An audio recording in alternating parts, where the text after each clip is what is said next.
The morning sun cast golden rays across Portland's Pearl District as Matthew Anderson adjusted his blue tie in the mirror. His studio apartment reflected his life as a graphic designer minimalist, yet warm, with Emma's colorful artwork brightening the walls. 3 years had passed since he lost David, his husband, in a highway accident, yet mornings remained the hardest. In those quiet moments before Emma awoke, memories would surface like gentle waves, their wedding at Pioneer Courthouse Square, weekend hikes on Mount Hood, David's laugh echoing through these same rooms. "Daddy, is today pancake day?" 7-year-old Emma appeared in her favorite dinosaur pajamas, clutching her inhaler. Matthew's heart softened at the sight of his adopted daughter, the greatest gift David had left behind. "Not today, sweetheart, but we'll stop at Pine State Biscuits on our way to school." He gently brushed her dark curls, the morning ritual that anchored their lives since the accident. Their morning routine unfolded with practiced precision. Breakfast at Pine State, where Emma always ordered honey butter biscuits. A quick stop at Stumptown Coffee for Matthew's Americano. Then the Walgreens on Hawthorne Boulevard for Emma's asthma medication, where Sarah the pharmacist always had their prescription waiting. It was outside this pharmacy that Matthew first saw him, a man struggling with his wheelchair against the curb, rain beginning to fall from Portland's perpetually gray sky. Without hesitation, Matthew rushed to help, steadying the chair and offering his umbrella as shelter.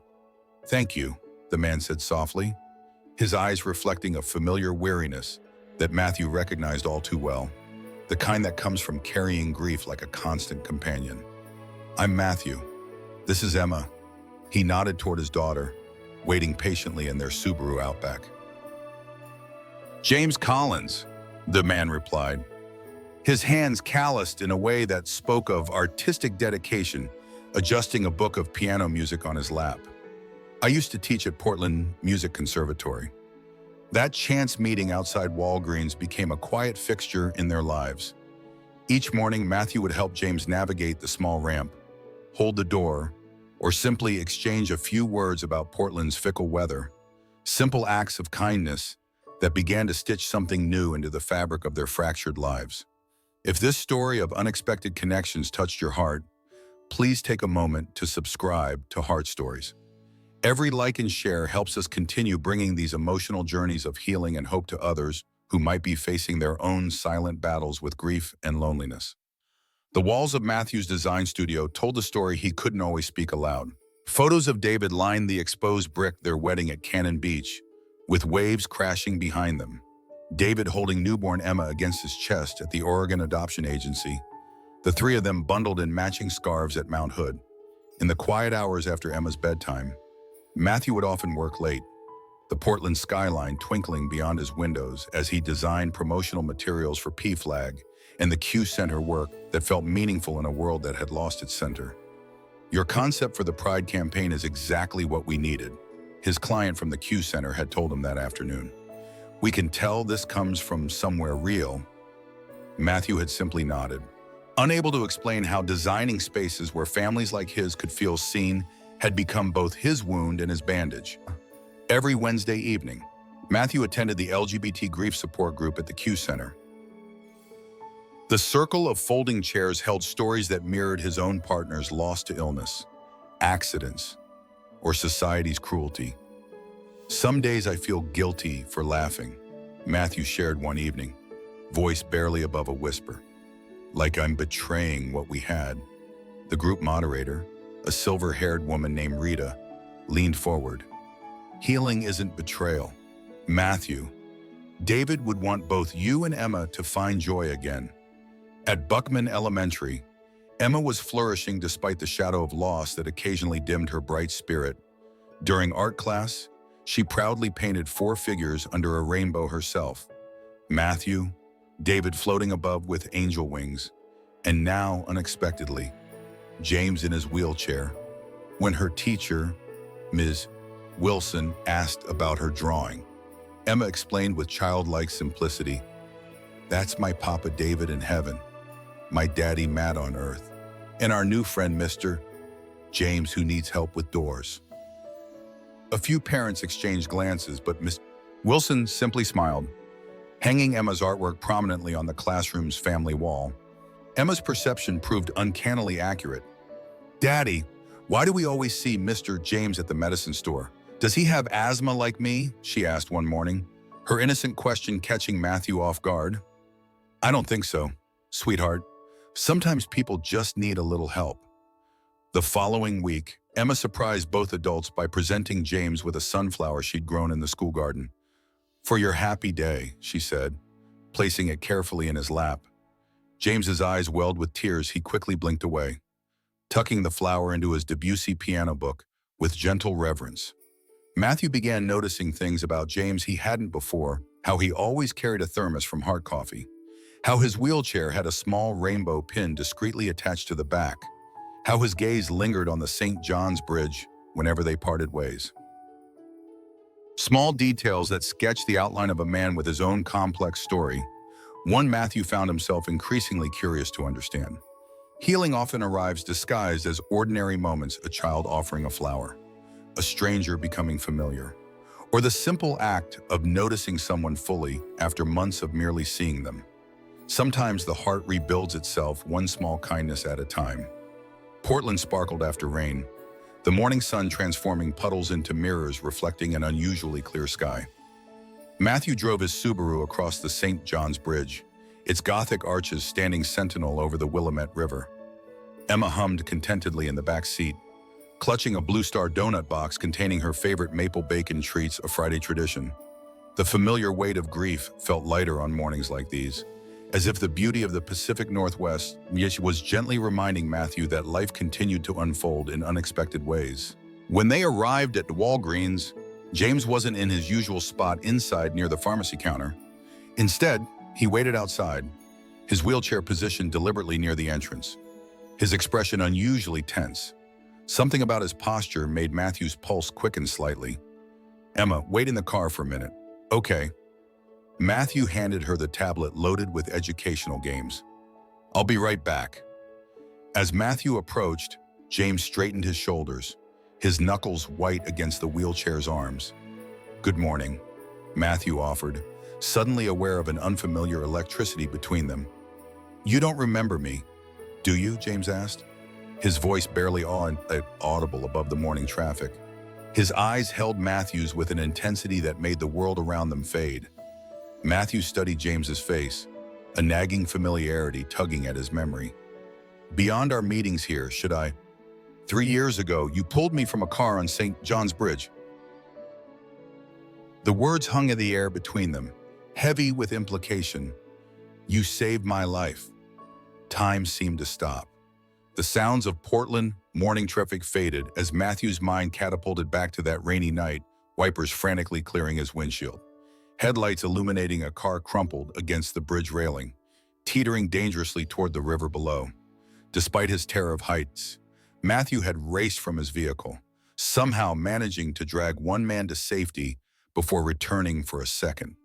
The car had plunged into the Willamette before he could reach the driver. "The storm," Matthew whispered, recognition dawning. "Your car lost control on the bridge." James nodded, tears forming. "My husband Robert was driving. We were coming back from our anniversary dinner at Multnomah Falls." His voice broke. "He didn't make it." The cosmic cruelty of timing struck Matthew like physical pain. The same night he pulled James from that wreckage, David had died on I-5 returning from a Seattle business trip. While Matthew was saving a stranger, he'd been unable to save the man he loved most. "I recognized you the first day at the pharmacy," James continued, "but I couldn't find the words. How do you thank someone for saving your life when they couldn't save everyone?" His gaze drifted toward Emma in the car. "Then I saw how you care for your daughter, how you keep going despite your own loss, and it gave me courage to continue my own story." Matthew's legs felt unsteady as the full weight of their connection settled upon him. They stood together in stunned silence, two men linked by parallel tragedies in an act of courage that had saved one life but couldn't save another. In that moment, Matthew understood that sometimes the universe connects souls not through joy, but through shared brokenness, creating bridges between hearts from the very materials that once shattered them. Life's most profound connections often emerge from its most painful coincidences, reminding us that even in our darkest moments, we may unknowingly be part of someone else's light. The afternoon sun filtered through the towering bookshelves of Powell's City of Books, casting long shadows across the worn wooden floors. Matthew and James navigated the labyrinthine aisles of the Portland landmark, Emma darting excitedly between them. Their friendship had deepened since the revelation outside Walgreens, evolving into something neither man had anticipated. "Look at this," James called softly, holding up a well-worn copy of Me Talk Pretty One Day. His fingers traced the cover with reverence. "This was the first gift Robert ever gave me. Said it would make me laugh when I took life too seriously." He looked up at Matthew. "David was a Sedaris fan too." Matthew nodded, throat tightening. "We had all his audiobooks for road trips to Seattle." The shared connection, their lost partners' mutual appreciation for the same author, felt like a small gift, a tiny thread connecting two severed tapestries. Later that week, Matthew found himself sitting beside James in the waiting room of Legacy Good Samaritan's Rehabilitation Center, reviewing insurance paperwork with growing frustration. "They're denying your physical therapy extension because they claim it's maintenance rather than improvement," Matthew explained, designer's eye already reformatting the appeal letter in his mind. "I'll redraft this with clearer language. My friend at the Oregon Health Advocacy works specifically with spinal injury cases." James squeezed Matthew's hand briefly, a gesture that had become natural between them. "You don't have to fight insurance companies for me." "Yes, I do," Matthew replied simply. Some battles were worth fighting, especially for people who mattered. Emma's attachment to James blossomed with childlike directness. She insisted on visiting Mr. James' house after school, proudly showing him her progress in reading and mathematics. James, in turn, taught her simple piano melodies on the baby grand that dominated his modest Selwood apartment, the one piece of his previous life he couldn't bear to part with. "Play the Raindrop Song again." Emma would beg, nestled beside him on the bench, watching his fingers dance across keys despite the limited mobility in his lower body. Matthew often observed these moments from the doorway, heart swelling at the sight of his daughter forming a connection that somehow honored David's memory while creating something new. The three formed unexpected traditions. Sunday picnics at Forest Park, where Matthew would push James's wheelchair along accessible trails while Emma collected leaves and pine cones for her growing nature collection. Weeknight dinners where James introduced them to his grandmother's Louisiana gumbo recipe, filling Matthew's kitchen with warmth and spices. A trip to the Portland Pride celebration, where Emma proudly waved her rainbow flag alongside a contingent of wheelchair users from James's support group. The rhythm of their lives gradually interwove, creating a tapestry none of them had imagined. Matthew helped adapt James's apartment with wider doorways and a custom ramp to the small balcony overlooking the Willamette. James helped Emma with her music homework and listened patiently to Matthew's design dilemmas. They shared memories of the men they'd lost, sometimes with tears, but increasingly with gentle laughter, honoring their partners by remembering the dog rather than just the absence. During one of James's most challenging physical therapy sessions, when pain threatened to overwhelm his determination, Matthew held his hand tightly, whispering, "You've got this." In that moment, both men realized an essential truth. Sometimes the people we help without thinking become the very ones who teach us how to heal.